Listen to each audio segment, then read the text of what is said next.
ստեղծագործել, վերարտադրել, որը հոգու պահանջ է, որը հոգու զարգացման փուլ է, հոգե բարեշրջում է։ Պարոն Արմին, էպոս,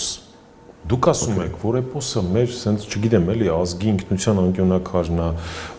չգիտեմ, աստվածաշունչն է, մեր հին աստվածաշունչն է, աշխարհի արարման մասին է։ Հիմա մարդը դարձյալ, սենց, հավաքական եմ նշում, էլի, ասում է ձեր ցավը տանում, լավ, հիմա դյուցացումներ էին, դա ինչ կապ ունի այսօրվա կյանքի հետ։ Մեր էպոսն է, օքեյ, կարդացինք, հիմա ասենք 4 հատ ծուռ են եղել, սասնուցի են եղել եւ այլն, համեցեք։ Կարելի է ձեր հարցին տարբեր կերպ պատասխանել, բայց քանի որ որն է արժեքը սասնածռերի կամ ավելի դուք դիպուկ ձևակերպեք, հա։ Նայեք, մեր մոտ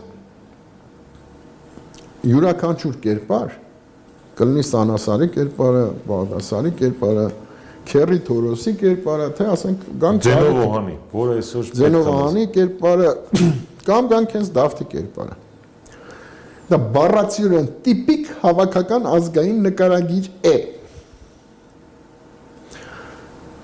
Բարձանը ինքը իր վրա որ վստահ է, Բարձանում սարի գլխին ասում է, հե, ասում է։ Ով քնածա զարթն է, կար, հեսա գալիս է։ Ով զարթնացա, զենք կապեք, հեսա գալիս է։ Ձի հեծեք, ով չի հեծն է, հեսա գալիս է։ Սա հավաքական, երբ որ ինքը թույլ չի, ինքը գիտի իր ուժը ու գիտի, որ կա,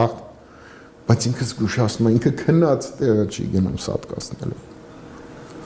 Եվ կողքը ունես մի հատ ուրիշ հավաքական